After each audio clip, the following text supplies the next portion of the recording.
The Federal Reserve was playing chicken and they just blinked. They just surrendered to the greatest threat in the global economy. And it's not inflation, it's our $38 trillion in US debt. And we're going into something right now that I'm calling quantitative easing light, aka turning the money printer back on. And this confirms one thing. The great asset melt-up is back on, it's starting, and asset values are going to increase again. Quantitative tightening has been the Federal Reserve's tool to stranglehold the economy. What essentially they are doing is they are removing the liquidity. They're sucking the oxygen out of the room via quantitative tightening. It prevents the economy from expanding quickly because the monetary supply isn't there. The liquidity is physically not there. And the Federal Reserve had to prematurely halt this at 6.6 trillion still sitting on their balance sheet. This was a shift from a restraint to support. This is a decisive operating principle for them. That's a pivot. They're pivoting right here towards easy monetary conditions. So in this video, I'm going to break down what quantitative easing light means, why it's a structural failure by the Federal Reserve, the two massive risks that still exist, and my exact playbook for what you should be doing with your investments and what I'm going to be doing with my own investments over the next 12 months as we finish 2025 and we move into 2026. But before we get into the opportunities, I need to show you that the trap that the Federal Reserve is essentially backed into, that we're caught in, that's forced this pivot to happen. Because understanding this trap will be the key to your next moves. If you're tired of confusing financial news and people who have a political bias, who aren't just there to give you the data, I'm here to share with you the data, what we're doing with our own money and how we're using this inside of real estate and with our other assets. So hit that magic subscribe button now if you like videos like this. Why did the Federal Reserve really have to stop quantitative tightening? Quantitative tightening was them selling assets off of their balance sheet, not purchasing assets like they did during the great financial crisis. That's the only reason that interest rates got down to 3% is because the Fed was sucking so much onto their balance sheet. When they became one of the main buyers, that increased the liquidity. Now that they've been shoving it out into the market, it's decreasing the liquidity. But the problem is the buffer provided by the overnight reverse purchase facility was nearly depleted. And you go, okay, what does that mean? That's where the banks can go and borrow from the Federal Reserve overnight. Further balance sheet reduction would have rapidly and disproportionately drained banking reserves, risking a repeat of what happened in 2019, which creates funding chaos, market chaos, and it forces banks to quickly tighten credit. So the Fed essentially chose liquidity over the tightening, and they're also choosing inflation over the tightening. I'm showing you the national debt calculator right here. You can see that the United States is currently over 38 trillion in debt. And then look at that. Those numbers are shooting up by the hundreds of thousands of dollars per second. That's the real story. The governments need to issue massive amounts of new debt. It absolutely trumps their inflation mandate. Because if quantitative tightening or QT continued, it would drain the liquidity completely out of this system, needed to absorb all that new debt, spiking yields, and exponentially raising the government's debt servicing costs. That was a bunch of technical terms. Let me give it to you in plain English. The Fed is structurally limited in their ability to fight inflation, and they are effectively embedding us in this higher for longer inflation risk inside of our system. The Fed fixed the funding problem, but they did not fix the two major solvency problems that are sitting right beneath the surface. And one of these risks is literally sitting in the building right next to you. More on the two unmitigated risks here in just a moment. I think the two biggest risks that we have right now are the regional banks' commercial real estate time bomb. The regional banks have been extending and pretending with their commercial real estate. And you see these news articles pop up where we're seeing banking liquidity crisis and you're seeing them having to write down part of their commercial real estate portfolio. And 44% of all commercial real estate loans are sitting with these regional banks right now. And they were all issued at much lower rates. And so a lot of those office buildings, multifamily buildings, industrial warehouses. If they were to refinance today, they would have to be a cash-in refinance. In other words, that the owners would have to bring cash to the table because the debt is going up so much.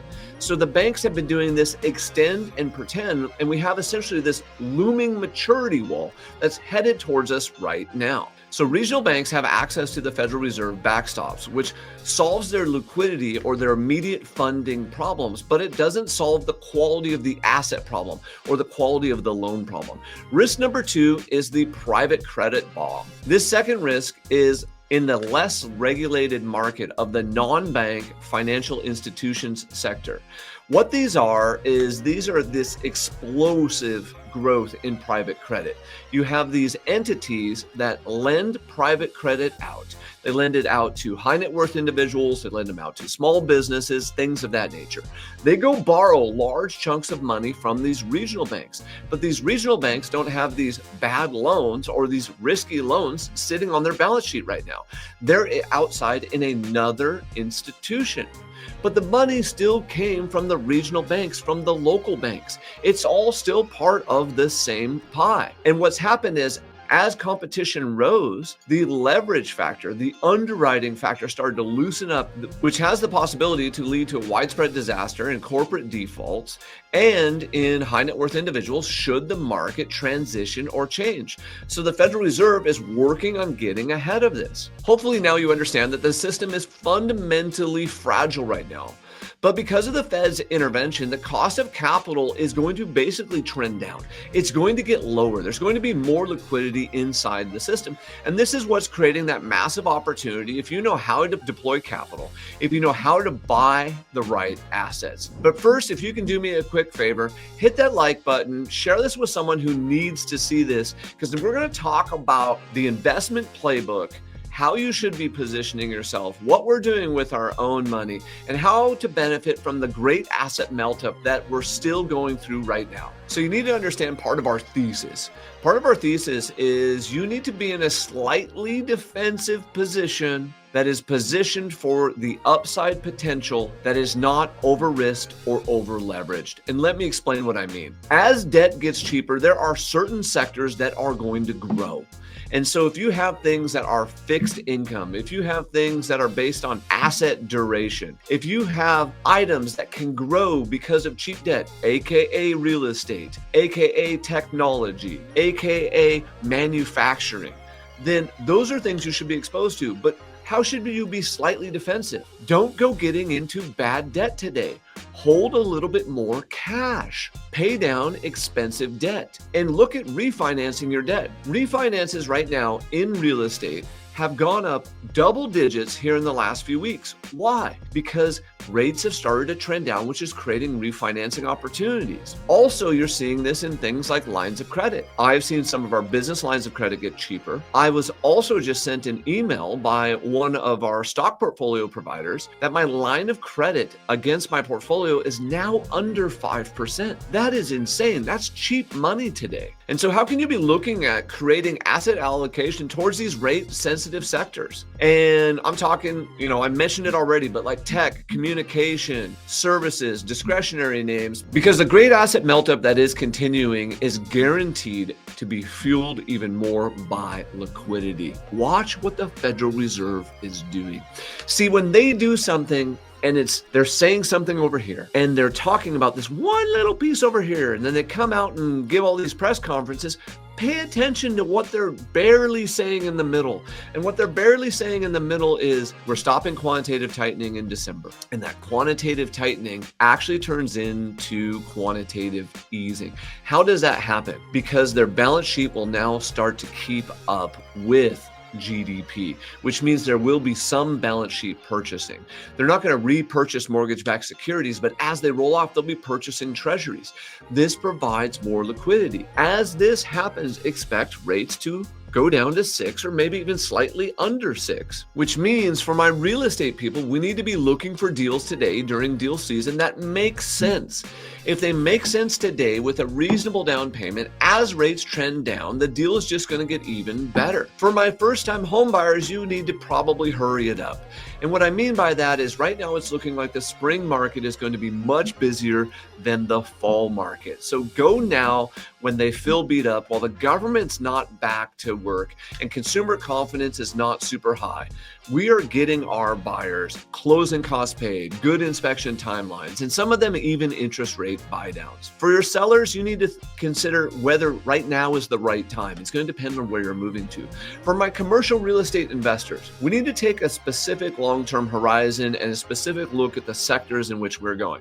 I really like multifamily value add right now. I think that's a great place to go, or to go pick up someone's multifamily project that they have to get out of because they're stuck in a commercial real estate loan and they're going to have to sell it at a cap rate that they don't like, which is going to create an opportunity for you. I really don't like office unless you're going to own or occupy it. Love industrial, love industrial. But remember, I live here in the Seattle metro. So we've got a lot of Amazon, we got a lot of warehouse space that's needed, we got a port. So industrial is very strong in my backyard. And because we're behind on new construction and land development, we love all the new construction and land development plays, especially the ADU and middle housing plays. If you have specific questions about the market or how you can properly position yourself and your investments in the market, feel free to reach out to us at resg.com or drop questions or comments below. And let's give you kind of the final thoughts and summary to take you away on this. The Federal Reserve is not, I'm going to say it again, is not fighting inflation. They switched over to their dual mandate. They said we have to save labor. But really what they're doing is they're managing the balance sheet to accommodate the massive US debt, that 38 trillion that we showed you. And we're moving into what I'm calling quantitative easing light, because this is a structural failure because we have so much debt right now. Our debt is more than, I believe it's around 8% of total GDP. Our debt should only be growing at like 3%. We are just spending too much. And what this is a guaranteed tailwind for asset prices, for the great melt up to continue. Like, keep asking yourself, why does real estate keep rising? Why does the stock market keep rising? Why does everything keep getting more expensive? It's the great asset melt-up. Right now, the future is defined by guaranteed liquidity. The Federal Reserve is bringing liquidity back versus the solvency risks that we're talking about in private credit and commercial real estate. And there are others we just didn't have time to get into in this video. So if the Federal Reserve is bringing back liquidity and it's going to give banks more borrowing ability while debt is getting cheaper, expect asset prices to rise, and especially my favorite one, real estate. So now you know you have no excuses. It's time to go execute, go take advantage of deal season, just like we have been.